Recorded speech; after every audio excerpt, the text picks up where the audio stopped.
Welcome to DSP online study.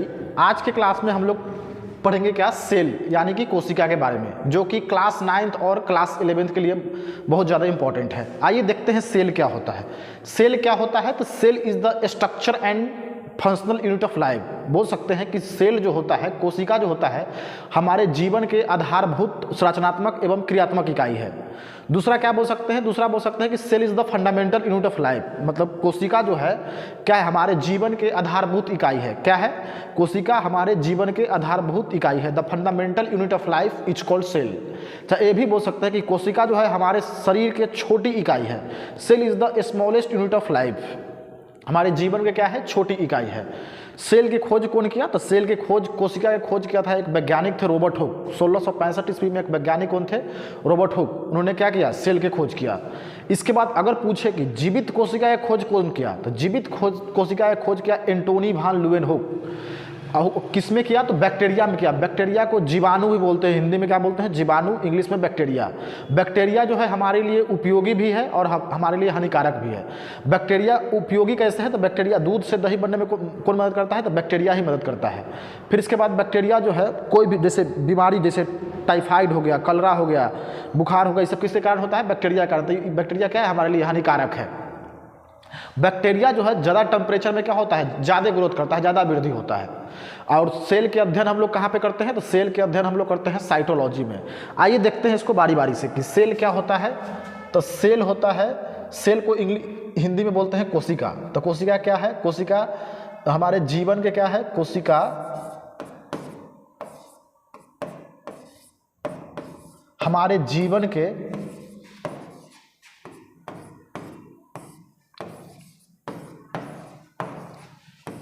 आधारभूत इकाई है।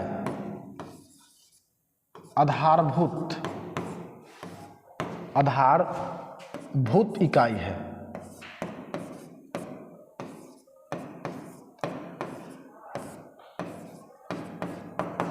दूसरा डिफिनीशन इसमें क्या बोल सकते हैं, तो दूसरा डिफिनीशन बोल सकते हैं कि cell is the structure and functional unit of life. मतलब हमारे शरीर के संरचनात्मक एवं क्रियात्मक इकाई को क्या कहते हैं, कोशिका। हमारे शरीर के संरचनात्मक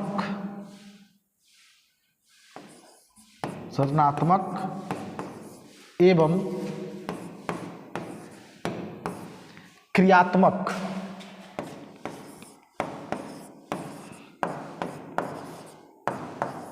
क्रियात्मक इकाई को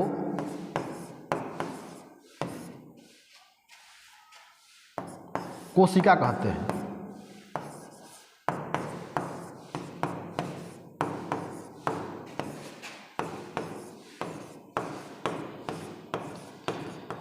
तीसरा डिफिनीशन इसका क्या लिखा, देखिए पहला डिफिनीशन, कोशिका हमारे जीवन के आधारभूत इकाई है। Cell is the fundamental unit of life. दूसरा क्या बोल सकते हैं कि हमारे शरीर के संरचनात्मक एवं क्रियात्मक इकाई को कोशिका कहते हैं। जब बोल सकते हैं इसको कि cell is the structure and functional unit of life. कोशिका जो होता है हमारे शरीर के संरचनात्मक एवं क्रियात्मक इकाई होता है। क्या होता है, तीसरा डिफिनीशन क्या लिख सकते हैं, तीसरा डिफिनीशन इसका लिख सकते हैं कि कोशिका हमारे जीवन के छोटी इकाई है। कोशिका क्या है, हमारे जीवन के छोटी इकाई है। कोशिका हमारे जीवन के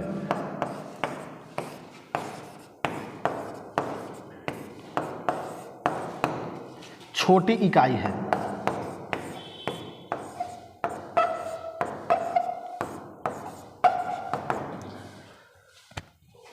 कोशिका क्या है, कोशिका जो है हमारे जीवन के छोटी इकाई है। Cell is the smallest unit of life. फिर इसके बाद देखिए, जिस प्रकार घर बनाने के लिए ईंटा, सीमेंट, बालू, छड़, गिट्टी की जरूरत पड़ता है, तो उसी प्रकार मानव के शरीर के निर्माण के लिए कोशिका की जरूरत पड़ता है। किसका जरूरत पड़ता है, कोशिका की जरूरत पड़ता है। अब बहुत सारे कोशिका मिलकर क्या बना देगा, उत्तक, टिश्यू बना देता है। बहुत सारे टिश्यू मिलकर क्या बना देगा, अंग बना देगा, ऑर्गन बना देगा। बहुत सारे अंग मिलकर क्या बनाएगा, एगो अंग तंत्र बना देगा, ऑर्गन सिस्टम बना देगा, जैसे respiratory system, digestive system, circulatory system, excretory system, reproductive system. ये सब क्या है, सिस्टम है, तंत्र है। एक तंत्र बना देगा। अब बहुत सारे तंत्र मिलकर क्या बनेगा, एगो नया जीव बन जाएगा, एगो नया ऑर्गेनिज्म बन जाएगा। आइए देखते हैं, देखिए जिस प्रकार बहुत सारा ईंट मिलेगा तो क्या बनेगा, दीवार बनेगा। फिर बहुत सारा दीवार बनेगा, ईंट अगर बहुत सारे मिलाएंगे तो क्या बन जाएगा, दीवार बनेगा। बहुत सारा दीवार बनेगा मिलेगा तो क्या बनेगा, एक कमरा बन जाएगा। बहुत सारे कमरा बन गया, कमरा मिलके क्या बन जाएगा, एक घर बन जाएगा। अगर ईंटा, बहुत सारे ईंटा को अगर जोड़ेंगे तो क्या बन जाएगा, दीवार। बहुत सारे दीवार को यदि जोड़ते हैं तो क्या बन जाएगा, कमरा, रूम बन जाएगा। बहुत सारे कमरा मिलकर क्या बना देता है, घर बना देता है। तो इसी मानव शरीर में पहले बनता है कोशिका। पहले किसका निर्माण होता है, कोशिका के, जिसको सेल बोलते हैं इंग्लिश में। क्या बोलते हैं, सेल। बहुत सारे कोशिका मिलकर क्या बनाएगा, तो बहुत सारे कोशिका मिलकर बनाएगा उत्तक, जिसको बोलते हैं टिश्यू। बहुत सारे टिश्यू मिलकर क्या बनाएगा, तो अंग बनाएगा, ऑर्गन। बहुत सारे अंग मिलकर क्या बनाएगा, अंग तंत्र बनाएगा, ऑर्गन सिस्टम।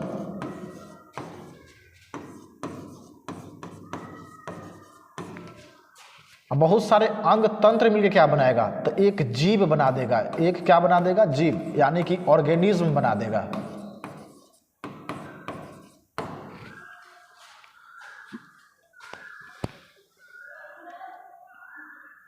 क्या बना देगा, एक ऑर्गेनिज्म बना देगा। फिर इसके बाद आगे हम लोग देखते हैं कि कोशिका की खोज किसने किया। तो कोशिका के खोज किया रॉबर्ट हुक ने। कोशिका के खोज किसने किया, 1665 ईस्वी में रॉबर्ट हुक ने किया। कौन किया, 1665 में कौन किया, रॉबर्ट हुक नामक वैज्ञानिक ने। रॉबर्ट हुक नामक वैज्ञानिक ने कोशिका के खोज किया। अगर पूछे कि डेड सेल यानी मृत कोशिका के खोज किसने किया, तो मृत कोशिका यानी कि डेड सेल, मृत कोशिका के खोज, यानी इसको इंग्लिश से बोलेंगे डेड सेल। डेड सेल, इसका खोज किसने किया, तो इसका खोज जो है 1674 ईस्वी में रॉबर्ट हुक नामक वैज्ञानिक ने किया। कौन किया, इसका भी खोज रॉबर्ट हुक ने किया। आप पूछे कि कहां पे किया, तो रॉबर्ट हुक नामक वैज्ञानिक ने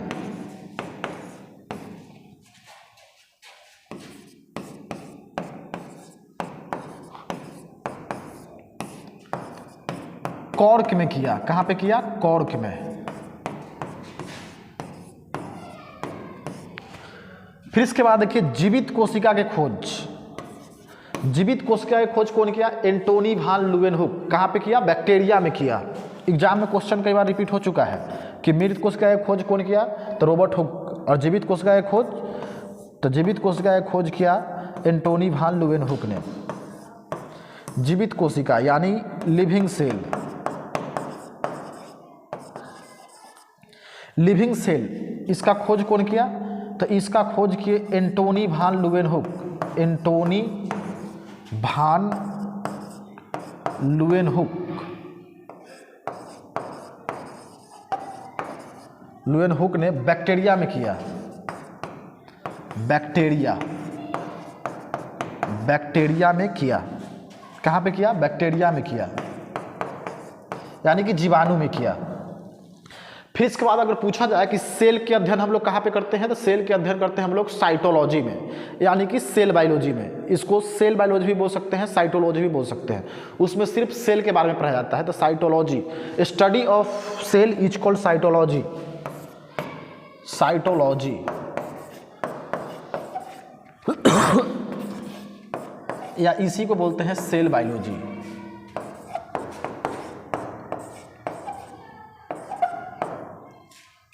सेल के अध्ययन, सेल के अध्ययन को क्या बोलते हैं, सेल बायोलॉजी। क्या बोलते हैं उसको, सेल बायोलॉजी। अब इसके बाद हम लोग देखते हैं कि सेल थ्योरी, यानी कि सेल थ्योरी किसने दिया। सेल थ्योरी, कोशिका सिद्धांत।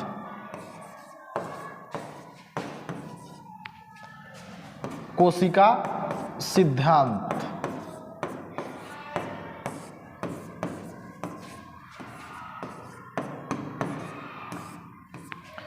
कोशिका सिद्धांत किसने दिया, तो कोशिका सिद्धांत का प्रतिपादन जो है इसका प्रतिपादन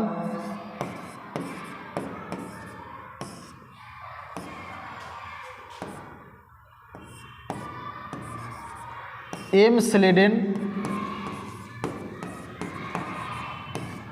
और टी स्वान ने 1838 से लेकर 39 ईस्वी तक किया। कौन किया? एग्जाम में क्वेश्चन पूछता है कि सेल थ्योरी किसने दिया, कोशिका सिद्धांत किसने दिया, तो एम स्लेडेन और टी स्वान ने दिया। कब? तो 1838 से 39 तक। इसके बाद हम लोग नेक्स्ट देखते हैं सेल स्ट्रक्चर, मतलब कोशिका की संरचना। क्या देखते हैं? कोशिका की संरचना, cell structure. Cell structure STRUC,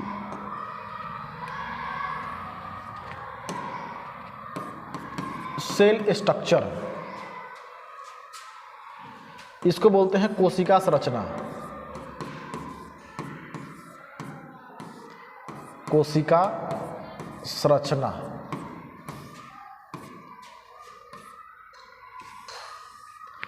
कोशिका संरचना किसको बोलेंगे? तो कोशिका के संरचना जो होता है, स्ट्रक्चर जो होता है, आकृति जो होता है, इसका अलग अलग होता है, विभिन्न होता है। इसका आकृति कैसा होता है? विभिन्न आकृति को होता है। कोशिका जो होता है विभिन्न आकृति को होता है। ये जो होता है अंडाकार होता है। कैसा होता है? अंडाकार होता है। बेलनाकार भी होता है,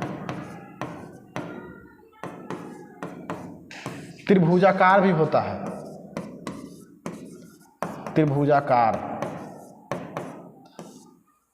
त्रिभुजाकार, अंडाकार, बेलनाकार। इसके बाद ये छरनुमा भी होता है, रॉड शेप।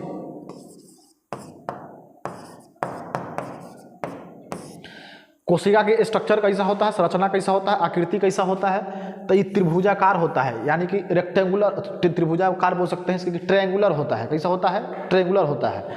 फिर इसके बाद अंडाकार भी होता है, ओवल शेप के भी होता है। फिर बेलनाकार भी होता है, बेलन की तरह होता है, सिलेंड्रिकल शेप का भी होता है।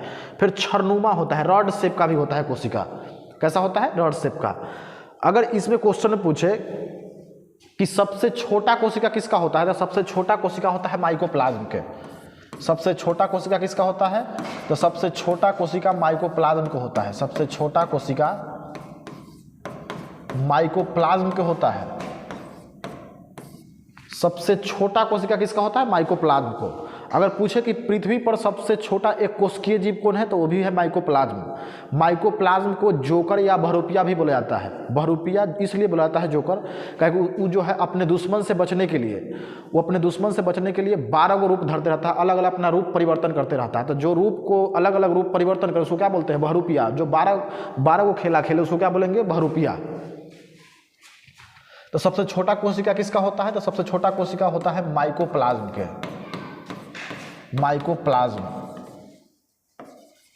माइकोप्लाज्म के जो होता है सबसे छोटा कोशिका होता है। अगर पूछे पृथ्वी पर सबसे छोटा एक कोशिकीय जीव, पृथ्वी पर सबसे छोटा एक कोशिकीय जीव माइकोप्लाज्म है। पृथ्वी पर सबसे छोटा एक कोशिकीय जीव, एक कोशिकीय माने एक सेल से बना हो, उसको बोलते हैं एक कोशिकीय जीव।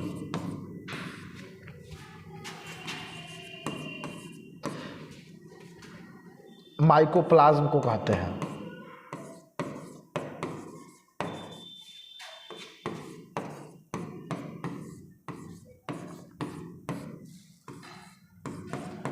इसे जोकर या बहुरूपिया भी कहते हैं। इसे क्या कहते हैं? इसे जोकर,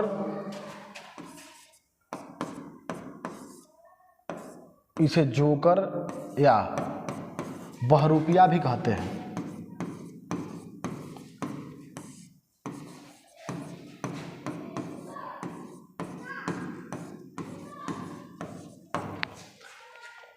इसके बाद यदि पूछे कि सबसे बड़ा कोशिका किसका होता है, सबसे बड़ा कोशिका होता है शतुरमुर्ग के अंडा के।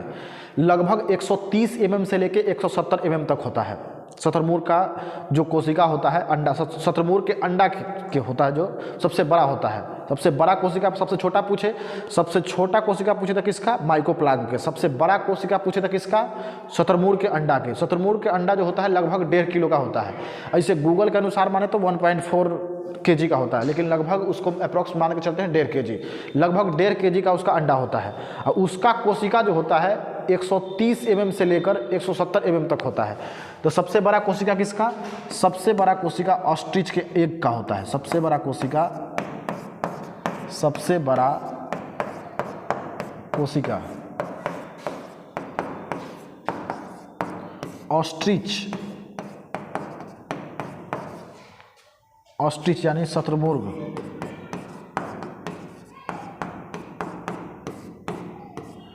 शतुरमुर्ग के अंडा का होता है।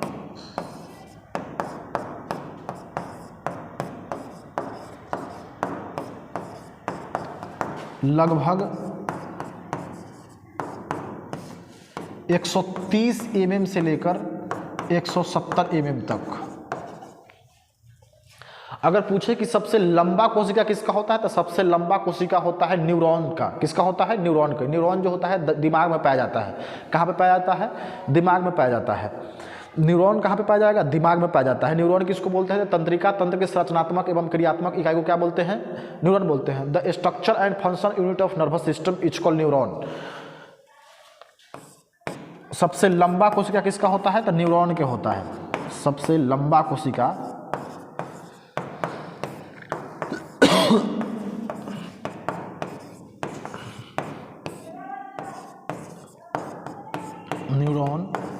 न्यूरॉन का होता है।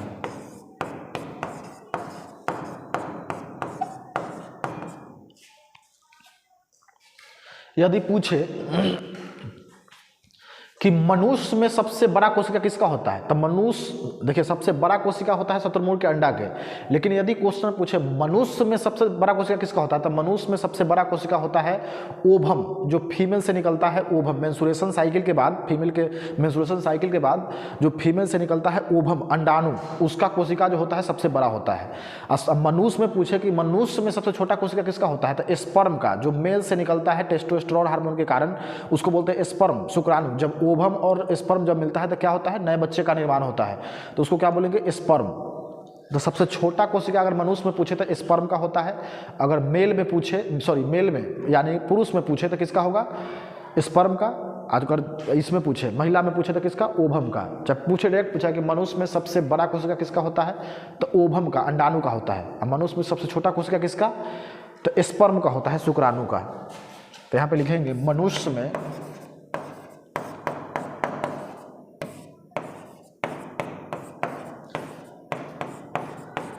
सबसे छोटा कोशिका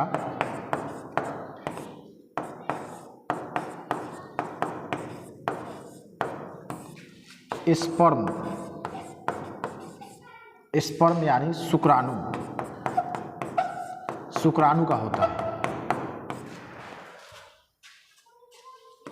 अगर पूछे मनुष्य में सबसे बड़ा कोशिका, मनुष्य में सबसे बड़ा कोशिका,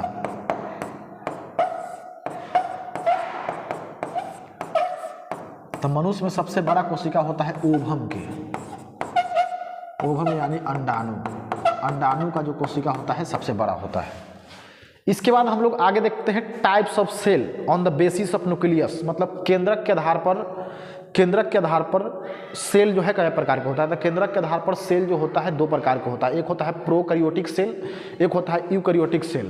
प्रोकैरियोटिक सेल किसको बोलेंगे, तो वैसा कोशिका जिसका न्यूक्लियस पुराना हो, यानी केंद्रक पुराना हो, उसको क्या बोलेंगे? Prokaryotic cell. जैसे में cyanobacteria, bacteria, virus, RBC, red blood cell, इस सब में क्या होता है? इस सब में न्यूक्लियस जो होता है अविकसित होता है, केंद्रक जो होता है अविकसित होता है, तो उसको बोलते हैं प्रोकैरियोटिक सेल। क्या बोलते हैं? Prokaryotic cell. यूकैरियोटिक सेल किसको बोलेंगे, तो वैसा कोशिका जिसका न्यूक्लियस क्या हो, जिसका केंद्रक जो है नया हो, उसको बोलते हैं यूकैरियोटिक सेल। इसमें न्यूक्लियस जो होता है, केंद्रक जो होता है विकसित होता है। क्या होता है? विकसित होता है। जैसे में प्लांट सेल, पादप कोशिका, एनिमल सेल, जंतु कोशिका, बैक्टीरियल सेल, ये सब क्या है? फिर अलगी सेल, ये सब क्या है? ये सब जो है, ये सब है यूकैरियोटिक कोशिका। आइए देखते हैं हम लोग क्या types of cell.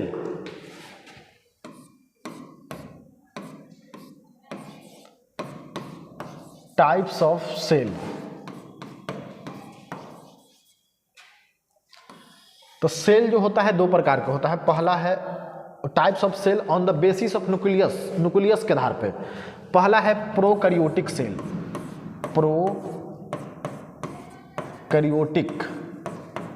Prokaryotic cell. दूसरा है यूकैरियोटिक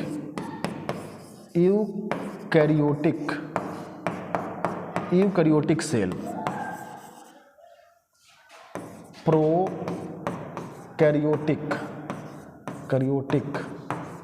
प्रोकैरियोटिक कोशिका।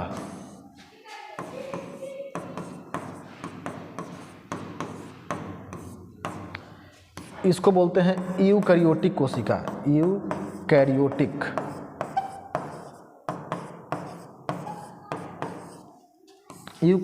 कोशिका।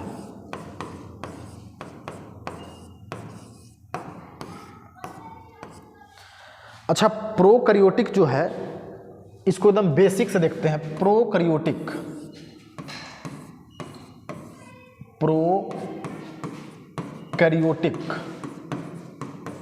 ये दो गो शब्द से मिलके बना है।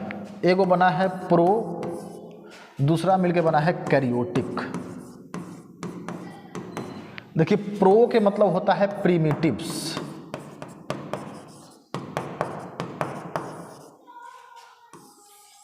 कैरियोटिक्स के मतलब होता है न्यूक्लियस। इसको बोला जाए तो इसका मतलब होगा पुराना, इसका मतलब क्या होता है केंद्रक। तो वैसा जीव जिसका कोशिका पुराना हो उसको क्या बोलते हैं? Prokaryotic cell. तो वैसा कोशिका बोल सकते हैं, वैसा कोशिका जिसका केंद्रक पुराना हो उसको क्या बोलेंगे? प्रोकैरियोटिक कोशिका। क्या बोलेंगे उसको? प्रोकैरियोटिक कोशिका। एग्जाम्पल में तो इसका एग्जाम्पल मेन है, पूछता है कि इसमें से कौन प्रोकैरियोटिक है कौन यूकैरियोटिक है। तो पहला हो जाएगा साइनोबैक्टीरिया।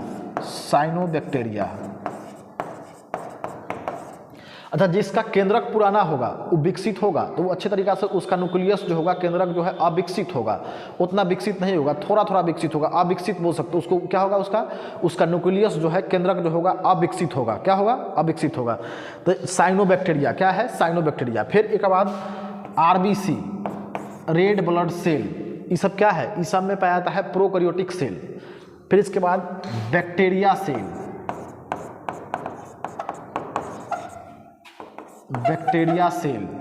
फिर इसके बाद इसमें बोलते हैं वायरस। क्या बोल सकते हैं?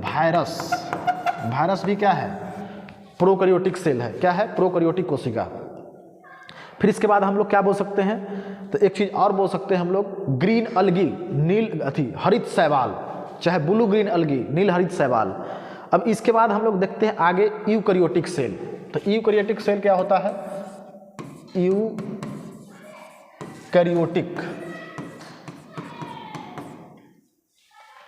यूकैरियोटिक जो है दो गो सबसे मिलकर बना है, एक होता है एक होता है कैरियोटिक।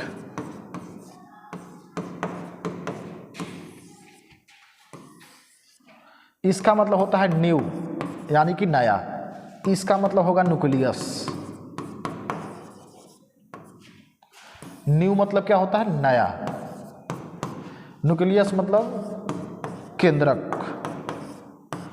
तो इसको क्या बोलेंगे? वैसा कोशिका जिसका केंद्रक यानी न्यूक्लियस जो है नया हो, उसको क्या बोलते हैं? यूकैरियोटिक कोशिका। क्या बोलेंगे उसको? यूकैरियोटिक कोशिका। एग्जाम्पल में देखिए, एग्जाम्पल में क्या होगा? प्लांट सेल, एनिमल सेल, पादप कोशिका,